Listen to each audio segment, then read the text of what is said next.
Playing on a Budget is brought to you by CoolStuffInc.com, the best Magic the Gathering singles and sealed retailer on the internet, GatheringMagic.com, your #1 source for Magic the Gathering news and content, and RogueDeckBuilder.com, my personal channel filled with innovative and entertaining Magic the Gathering rogue brews.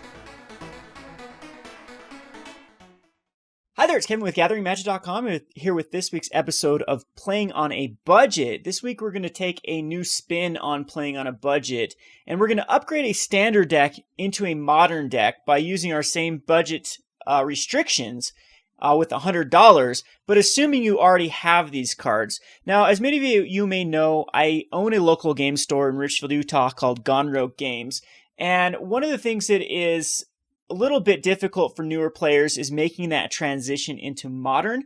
A lot of the newer players jump right into standard and they'll invest some money in standard to get good at standard, and then they get frustrated when it comes rotation time because all of this time and energy and money was spent into a deck that is no longer going to be playable. And that's when we see a lot of people make that step into modern. Now this is going to try to bridge that gap. I'm trying to show that you can play a standard deck with just a few upgrades and turn it into a modern deck. So we're going to still take the same budget restrictions, but we're going to assume that you already have this deck. So we're going to spend $100 on Mono White Humans, which is a tier 1 deck in standard, and we're going to see what $100 can do to bring it into modern. So here on your left side here, we're just going to run 20 basic planes.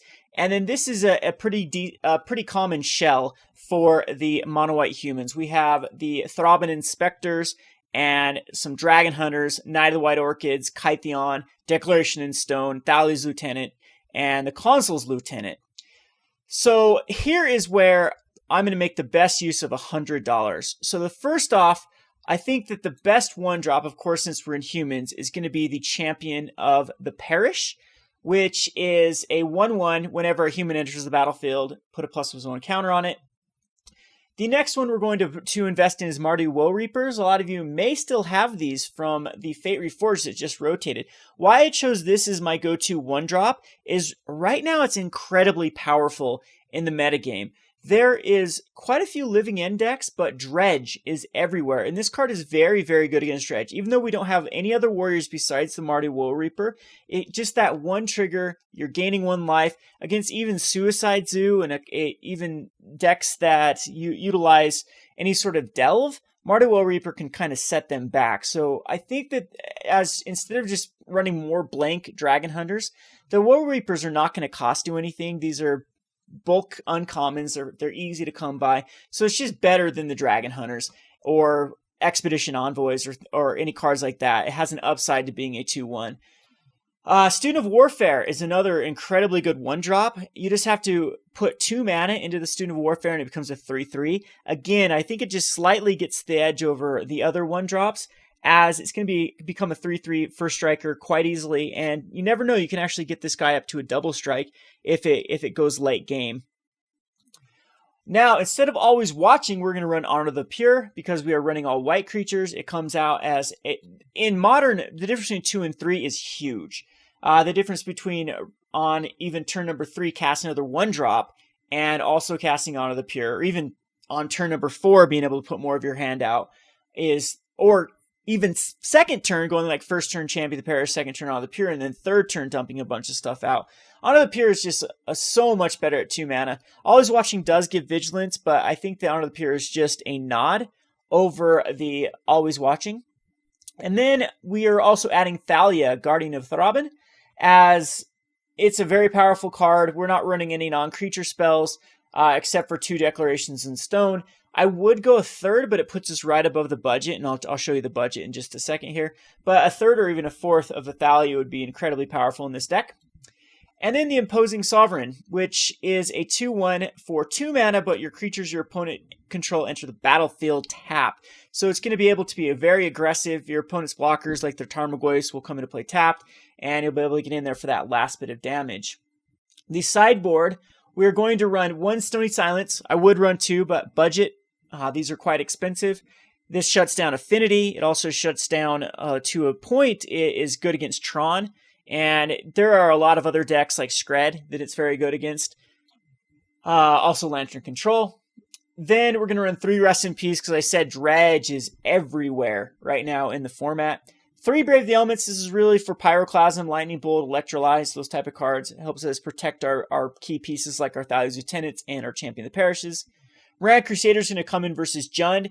It dies against Lightning Bolt, but hopefully by that time the Lightning Bolts will all be gone. But it survives really the Terminate and Abrupt Decay.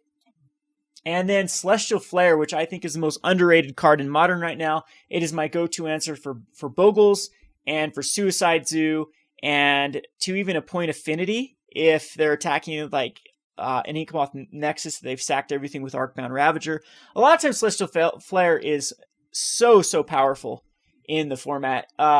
Again, just those specific decks that I named, Infect, Bogles, and the Suicide Zoo, which I think if you combine the 3 of them, almost make up around 40% to 50% of the metagame. They're everywhere. Those 3 decks are huge right now in the format. So anyway, let's just pull up the prices brought to our sponsors, CoolStuffInc.com, and show you that we are putting in $91.80. Champion of the Parishes, 4 of them will cost $12. Honor the Pure, 4 of them will cost $8. 2 Mirran Crusaders will be $4. The 3 Rest in Peace will be $15. 1 Stony Science at $12. Student of Warfare is at $20. That's a way you can cut out some of the budget too. You don't need the Student of Warfares. I just think that it's a better one drop than what we have in Standard at the moment. And then the 2 of Thalia, Guardian of Thraben. The other cards that we are adding, like the Mardu Woe-Reapers, those are just bulk. I didn't add them in the cart because those are very easy to acquire. Anyway, that's kind of the gist of it. We'll try to be doing some more of these episodes in the future. I'm thinking that we'll try a Collected Company build because Collected Company is a deck that definitely is very viable in Modern, even in Bant colors. You can do a Collected Company in basically Naya, Bant, Abzan, and then that Collected Company decks are probably the second most played decks in Standard. So it's another easy way to transition into Modern if you already have your playset of Collected Companies. And then maybe we'll even try like a green-white tokens and see where that can take us in Modern. And for all those that are wanting to transition to make the step from Standard to Modern. We'll queue this up in either a daily or a league or do some 2-mans and see how it performs. This has been Kevin with GatheringMagic.com. Thanks for watching. Thanks for watching Playing on a Budget. If you haven't already, please subscribe to Gathering Magic and check out our Playing on a Budget playlist, which contains every episode. Thanks again and hope to see you soon.